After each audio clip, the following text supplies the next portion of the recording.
Jérôme, t'as une araignée au plafond? Non, j'en vois pas, je crois que tu dois te tromper. Tu l'auras compris. Avoir une araignée au plafond, c'est ce qu'on appelle une expression idiomatique. Quelque chose que tu ne dois pas prendre littéralement, mais au figuré. Il n'y a pas d'araignée au plafond chez moi, mais cette expression veut dire autre chose. Ces expressions idiomatiques sont intéressantes à plusieurs niveaux. Tout d'abord, d'un point de vue linguistique, puisqu'elles traduisent généralement l'évolution du langage, on va le voir dans cette vidéo, mais surtout d'un point de vue culturel. Parce que regarde, quand tu dis en anglais « It's raining cats and dogs », c'est pas littéral, hein. On voit pas des chats et des chiens tomber du ciel. En français, on dit « Il pleut des cordes ». Et de la même façon, il n'y a pas de cordes qui tombent du ciel. D'ailleurs, c'est assez marrant. J'ai une élève, Martina, salut Martina si tu regardes cette vidéo, qui est férue, fan absolue des expressions idiomatiques. Elle en utilise tout le temps et même plus que moi qui suis natif. Je trouve ça admirable et très mignon. Dans cette vidéo, je te propose de voir 8 expressions idiomatiques assez connues des Français et intéressantes pour leur contenu. Si tu ne me connais pas, moi c'est Jérôme, je suis professeur de français langue étrangère depuis plus de 10 ans et j'aide les apprenants de français autodidactes comme toi à progresser et à pratiquer. Tu es prêt? Allez, c'est parti avec la première expression. Avoir une araignée au plafond. Mais qu'est-ce que ça veut donc bien dire? Pense à une araignée. Pense à quand tu vois une araignée, qu'est-ce qui se passe? Tu as peur, tu deviens fou.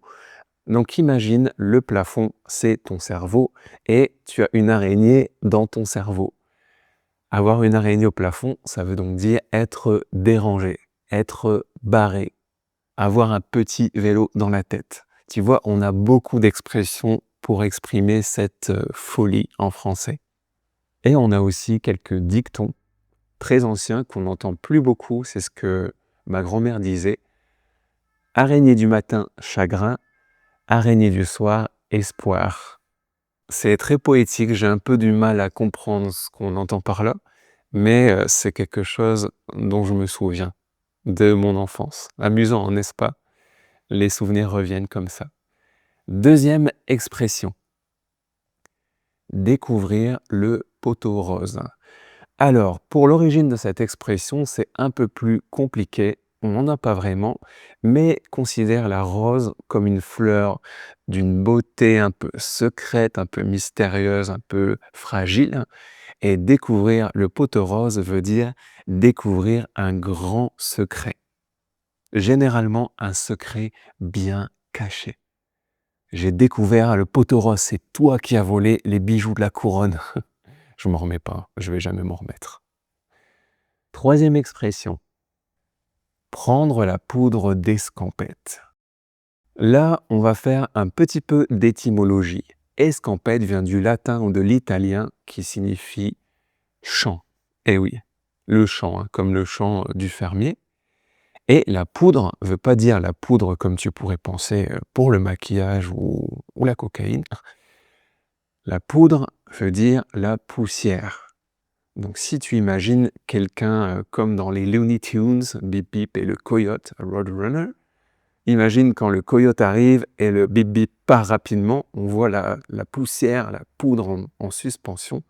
Donc prendre la poudre d'escampette, c'est partir très rapidement, à tel point que ce qui reste de la personne, c'est uniquement de la poudre, de la poussière en suspension. Un petit exemple. Au fait, t'as vu Georges? Non, il a dû prendre la poudre d'escampette. Chose assez amusante, on a une autre expression, filer à l'anglaise. Et les Anglais ont l'équivalent, filer à la française.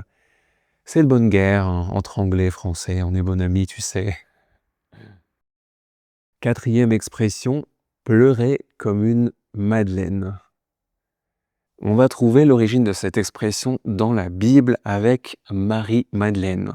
Si tu te souviens peut-être, ou si tu connais, ou j'ai un peu cherché en fait, je dois avouer, Marie-Madeleine, c'est celle qui pleure beaucoup dans la Bible.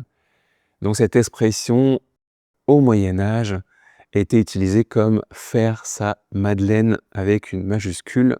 Et aujourd'hui, on a pleuré comme une madeleine, c'est-à-dire pleurer énormément.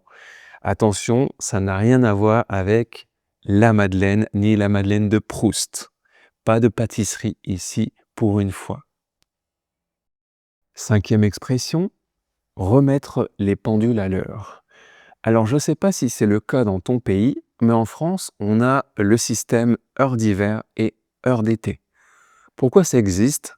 Ça existe à cause du choc pétrolier de 73 et ça a été instauré en France en 1976. Révision des dates. 1976 pour faire des économies d'électricité.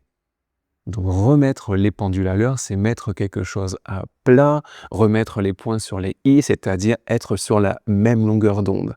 On pense la même chose. Donc c'est quelque chose que tu pourras peut-être utiliser au travail. Avec mon collègue, on a remis les pendules à l'heure. On est sur la même longueur d'onde, on pense pareil pour ce projet. 6e expression, passer du coq à l'âne. Ça, c'est une formule très très utilisée et qui a une histoire assez amusante. Tu vas dire passer du coq à l'âne, ce sont deux animaux qui n'ont rien à voir. Et c'est justement le sens de cette expression. C'est passer d'une activité à une autre ou d'un sujet à un autre. Si tu passes de la poésie, si tu passes de la si tu passes de la politique à la poésie, ça n'a rien à voir. Mais ce qui est amusant, c'est qu'avant, c'était pas passer du coq à l'âne, mais du coq à l'âne, qui n'est pas le même animal. Puisque l'âne, avant, en vieux français, c'était la femelle du canard, qu'on appelle aujourd'hui la cane. Donc on passait du coq à l'âne, du coq à la femelle du canard, et pas l'âne de Donkey. On restait dans des animaux un peu plus similaires, des oiseaux. Maintenant, on passe d'un côté de la basse-cour à l'autre côté. Vraiment, à rien à voir ici. Avant-dernière expression, mettre la charrue avant les bœufs. Attention ici, un bœuf, des bœufs, un œuf, des œufs. Souviens-toi de cette petite distinction phonétique en français. Ce qui est amusant, c'est que l'ancienne expression était très logique. C'était mettre la charrue d'avant les bœufs, d'avant qui voulait dire en face. Ok, aucun problème ici. On met la charrue en face des bœufs et ensuite on la met autour de leur cou. Très logique.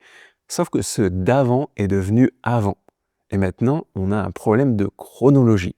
Parce que si on met la charrue avant les bœufs, ça va pas. Et c'est ce que cette expression exprime. Un problème de réflexion, de hâte. On est allé trop vite pour faire quelque chose, on n'y a pas pensé. J'ai acheté mon billet d'avion avant de poser mes congés. J'ai mis la charrue avant les bœufs, on m'a refusé les congés et maintenant j'ai un problème avec mes billets d'avion. Dernière expression, un vieux de la vieille. Et cette expression, je l'adore tout particulièrement parce que c'est une expression historique de grande valeur. Un vieux de la vieille, c'est un vieux soldat de la vieille garde. Et si tu connais un peu ce vocabulaire, c'est le Premier Empire, c'est Napoléon. Qu'est-ce que ça veut dire concrètement, un vieux soldat de la vieille garde? Qu'est-ce que c'était cette vieille garde? C'était le corps d'élite de l'armée napoléonienne. Donc pour arriver à ce grade, il fallait avoir fait ses preuves. Il fallait avoir combattu beaucoup de batailles et avoir survécu sur tout ça. Donc quand on devenait un vieux de la vieille, on était quelqu'un qui avait beaucoup vécu et surtout qui avait beaucoup d'expérience. Alors c'est peut-être ton cas, tu es peut-être un vieux de la vieille des apprenants de français. Qui sait, peut-être si tu as 5, 6, 7 ans d'expérience en apprentissage du français. Voilà, c'est tout pour cette vidéo sur les expressions idiomatiques. J'espère qu'elle t'a plu. Dis-moi en commentaire celle que tu préfères et surtout, partage si tu en connais d'autres. Je suis très très très curieux de voir ça. Je te dis à très bientôt. Encore merci, c'est toujours un plaisir de t'avoir. Salut, bye bye.